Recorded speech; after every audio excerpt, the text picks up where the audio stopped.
So, yan, no, let's continue with you, Virgo, no? So, kamusta kayo dyan, mga Virgo natin, no? So, let's see, anong mga dapat mong baguhin or alisin, no, sa iyong sarili, no, to move forward, no, sa iyong buhay, right? Mga Virgo natin, no? So, let's see, no, kuha tayo ng 2 cards for you, Virgo. No? Tignan natin ano yung mga kailangan mong alisin, no, sa iyong sarili. Alisin or baguhin. For Virgo. Let's see. 2 cards for Virgo, please. Tignan natin, ano ba yan? May fear ka ba? May pag-uugali ba na dapat baguhin? Let's see. So, I can stop thinking about you, no? And then, you and I were too young. So, ang nakikita ko rito, Virgo, no? Literal, no? Parang, ang sinasabi dito ay, stop overthinking, no? Alisin mo yung pag-overthinking ninyo, no? Mga Virgo natin. Right? No? So, kumaga parang sabihin natin masyado yung yung bang ini-exage yung mga sitwasyon, no, mga bagay-bagay, right? No, masyado yung sineseryoso, no? Kumaga with this, you and I were too young, parang huwag yung seryosohin masyado yung mga bagay-bagay, no? Just take it slow and easy, no? Calmly, no? Something like that, no? Alisin niyo yung overthinking ninyo, no, mga Virgo, no? To move forward, right? No? Kasi nagkakaroon, parang sinasabotage niyo yung sarili ninyo, no? Sa mga sitwasyon na kahit na dapat, alam mo na yung dapat mong i-decision, no?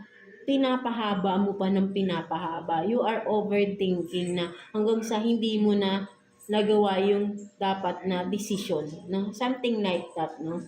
Because maybe for some of you, maybe may pagka-immature pa kayo, no, with this too young, no. Ayun kasi yung nakikita ko rito ng mga Virgo natin, right, no. May pagka-immature kayo, right, no, for some of you Virgo. That's why masyado kayong wishy-washy din, no, for some of you na parang sige lang din ng sige agad, no. Hindi nyo pinag-iisipan, hindi nyo yung mga decision na ginagawa or mga ginagawa nyo sa buhay, hindi nyo yan pinag-iisipan. No? Something like that. May pagka-immature. No? So, alisin nyo na. Maging mature na kayo, no, sa buhay ninyo. Because we are not getting any younger, no? We're not getting young anymore, no? Something like that, right, no? Mag-mature na kayo, no? Something like that, no? Alam nyo naman yung dapat nyong gawin, but then, pinatatagal nyo lang yung sitwasyon, no? You are being immature into a situation, no? Or kung ano man yan, right, no? Alisin nyo, no? Alisin nyo yung immaturity ninyo, yung mga decision na hindi napadalos-dalos katulad kay Taurus, no? Something like that, no? So, parang ganun kayo, no? Isip kayo ng isip, pero hindi nyo na, some of you, hindi nyo rin naman ginagawa kung ano yung naiisip nyo. Iba yung sinasabi ng isip nyo sa ginagawa ninyo, right, no? Kumbaga, parang, what's the purpose of thinking, no? You are overthinking, but then, hindi naman yun ang ginagawa ninyo. 'Di ba? Something like that ng mga Virgo. So, ayun yung nakikita ko rito, right? No? Tanggalin niyo yung pagka-immaturity ninyo sa mga bagay-bagay at sitwasyon, no? Maging seryoso kayo, no? But then, stop overthinking, no? Kailangan ng nang sabihin natin ng tamang pag-iisip sa mga desisyon na dapat mong gawin sa buhay ninyo, no? Right? Hindi na nga tayo bata, no? Something like that. No? So, tanggalin niyo yung immaturity, no? So, ayun yung sinasabi rito, na tanggalin ang immaturity sa sarili ninyo, right? No? Ayun yung nagiging hadlang para makapag-move forward kayo sa mga obstacles na meron kayo sa buhay ninyo right now, mga Virgo natin, right? No? So, let's see ano pang meron, no? Ano pa yung mga dapat ninyong alisin sa sarili ninyo, right, no? Para makapag-move forward na din kayo, right, no? So, let's see, kuha pa tayo dito 2 cards for Virgo, please. 2 cards for Virgo. Let's see.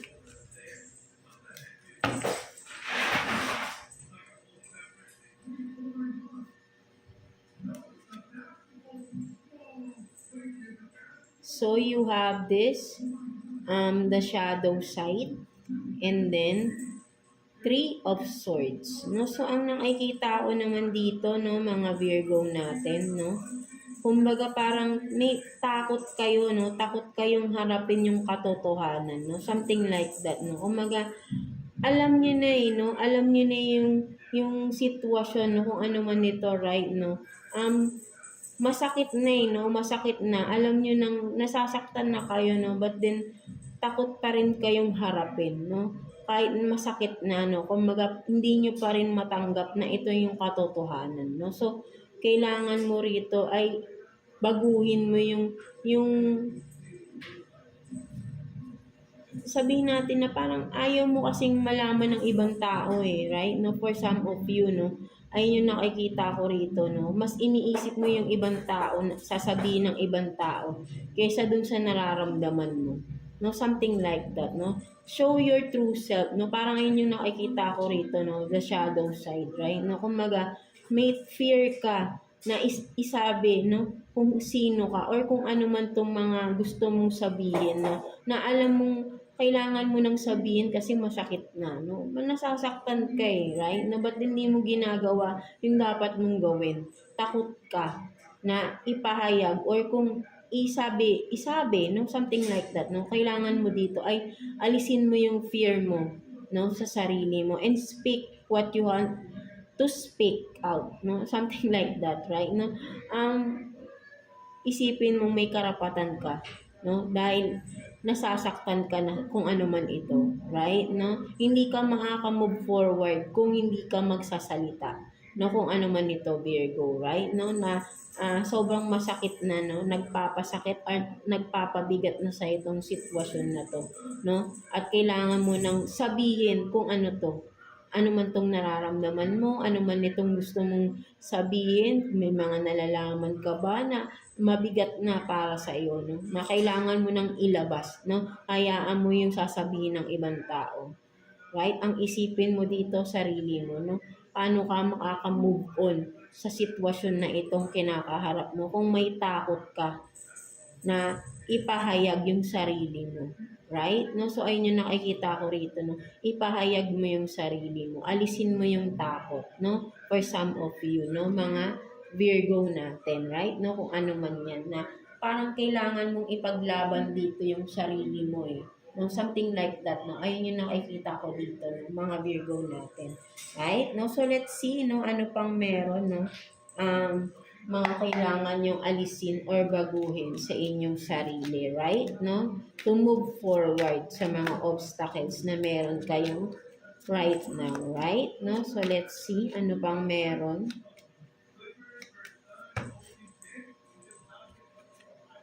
So, you have this King of Pentacles and then 10 of Swords in reverse. No? So, for some of you naman, ang nakikita ko rito ng mga Virgo natin, right? No? may kumaga parang sabihin natin na nagpapakontrol kayo sa isang tao.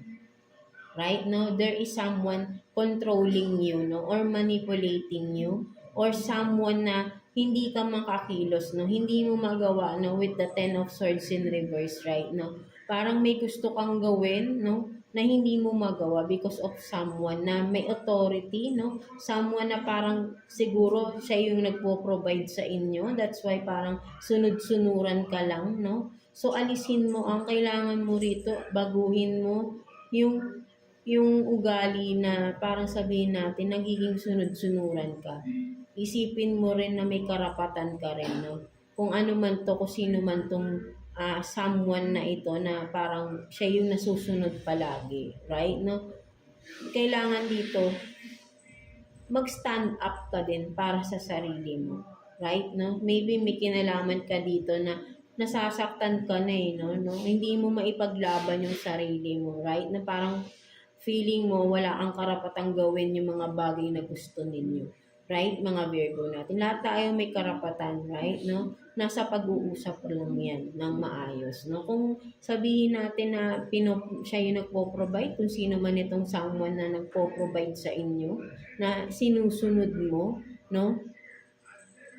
Sa tingin mo ba, tama pa ba na kung sa tingin mo ba na ano ba yung nararamdaman, nasasaktan ka na, nahihirapan ka na because may mga gusto kang gawin na hindi mo magawa because kontrolado ka ng isang tao, right? Habang buhay ka ba na magtitiis sa ganitong sitwasyon na wala kang kalayaan. Something like that, no? So, ayun yung nakikita ko rito, no? Huwag kang mabulagan sa material na bagay. Right? Lahat tayo may kakayahang mag-provide para sa sarili natin. Yun ang isipin mo, right? No, wag kang umasa, no? Hindi ko sinasabi, no? Nasa sa inyo pa rin yan, right? No? Base lang to sa nakikita ko sa cards, no? So, kung makaresonate kayo, 'di ba? I-apply niyo lang, no? And kayo mismo naman ang magde-decide, right? No, so ang nakikita ko lang dito is there is someone controlling, no? Manipulating you, no? Mga Virgo natin, no? At ikaw ay sunod-sunuran sa tao na ito. So sinasabi rito na mag-stand up ka sa sarili mo, right? May karapatan ka. At kung iniisip mo na wala kang kasing sabi natin siya yung nagpo-provide sa'yo financially, bakit hindi mo kayanin mag-provide din para sa sarili mo? No? Hindi ka man totally aalis or makikipag-disconnect sa person na ito, but then magkaroon ka rin ng sarili mong income, no? Para in case na may mga gusto kang bilhin, no? Hindi mo na kailangan humingi pa at maghingi pa ng authorization para lang mabili mo or magawa mo yung mga bagay na gusto mo. Right? Because you can earn your own money. No? Something like that, di ba? Huwag nating hayaan yung sarili natin na umaasa lang tayo sa ibang tao. No? Nagiging way nila yon para controlling tayo or controlling ka. No? Something like that, mga Virgo natin. At gusto mo ba yun na habang buhay ko controlling ka na lang? No? At nagiging dependent ka na, no? Sa tao na yun, no? Mag-stand up ka at alam kong kaya mo rin, kaya mong sarili mo, no? Kaya mong mag-provide para sa sarili mo. Or even sa mga family, or kung may anak ka man, right? No? Hindi mo kailangan ng ibang tao, no? Kailangan mo lang maniwala ka sa sarili mo, magdasal ka kay God, bigyan ka ng strength, no?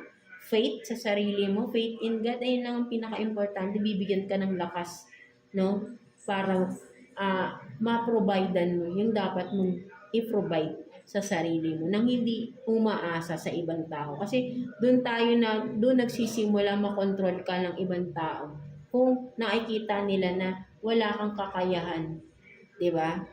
Mamaliitin ka nila. Something like that. No? So, ayun lang naman yung nakikita ko rito, no? Mga Virgo natin. No? So, alisin mo yung codependency yan, no? Alisin mo yung pagiging dependent mo sa mga tao, no? Magkaroon ka maging independent ka, no? Something like that. Ayun yung sinasabi rito, right, no? Maging independent ka. Huwag kang, yun nga, dumepende lang sa mga tao sa paligid mo, no? Para lang hinahayaan mo lang sila. No? Magkaroon ka rin ng sarili mong, sabihin natin na dignity. No? Dignity mo yan eh. No? Parang binibigay mo na lang lahat sa kanila because sila yung nagpo-provide sa iyo. Right? No? Nawawala na yung self-worth mo. No? Something like that. No? So, gain back whatever has been taken away. No? Something like that. Because binibigay mo eh. No? Nawawalan ka na ng halaga para sa sarili mo.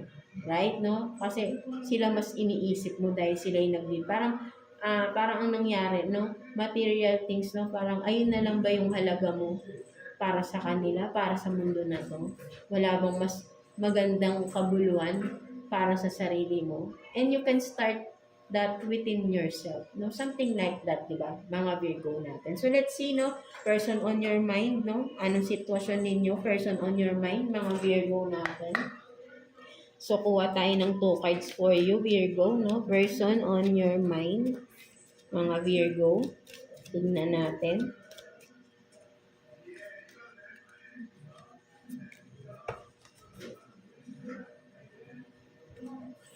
So, you have this, no? Knight of Cups, and then 10 of Wands.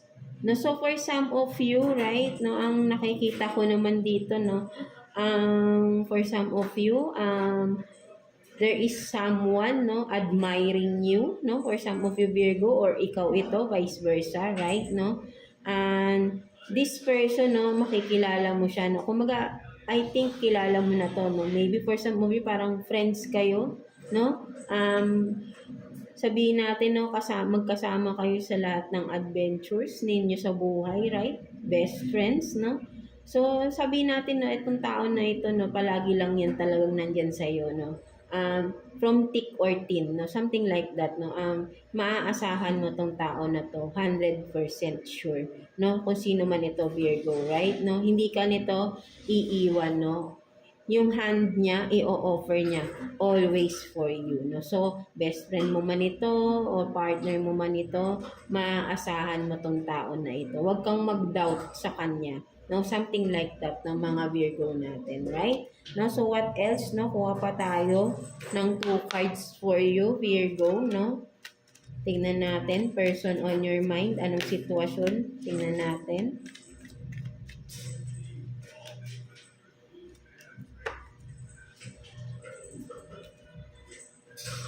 So you have this love, no, adore, admire, no, enchantment, and then cricket, silence, no, non-action. So for some of you, there is a no contact situation here, no. For some of you, silence, no, maybe napakatagal-tagal na parang wala kayong contact, no, for some of you. But then ang nakikita ko rito, mutual yung feelings, no, for some of you. Parang naghihintayin lang kayo talaga rito na kung sino yung mauuna, no, something like that, right? No, but then wala akong nakikitang may maganda, maybe nagkakahiyaan lang kayo for some of you Virgo, right? No, so kung ikaw man ito Virgo, meron kang no contact situation dito, wala kayong pag-uusap, wala naman kayong arguments na nangyari, right? No, so maybe ikaw na lang unang, maybe for some of you wala pa kayong label, no, but then mutual ang feelings, no, something like that, no. So maybe nagkakahiyaan lang kayong mag-contact, maunang mag-contact. So, kung ikaw man ito, Virgo, no, again, ay ikaw na lang yung mauna. Kung mapanood mo to at ganito yung sitwasyon ninyo, right? Makaresonate ka. So, there's nothing wrong, no, reaching out to that person. Something like that. Kasi mutual yung feelings dito ayun yung nakikita ko, no, nagkakahiyaan lang kayo. Right? No, mga Virgo natin. So, maybe this is, kumbaga sabihin natin, true love to, no? May magandang samahan dito, no? Kung magi-start kayo, no? Ng something, di ba? Magiging maganda yung outcome, no? Mga Virgo natin. So, let's see. Message advice for you ni Universe, no? Mga Virgo. So, kuha tayo ng 1 card here. Message advice from the universe, right? Let's see. So, I'm right where you need to be. So, sinasabi dito sa ni universe, no, Virgo, is kung nasan ka man ngayon, anumang sitwasyon you are in right now, no, whatever it is, no, place, sitwasyon, job man yan, ano man yan, na nasaan ka man ngayon. Right? Sinasabi dito na you are in the right place. Right? No, kung saan ka man ngayon, yan yung tamang spot for you to develop more of what you want, of what you are, of what you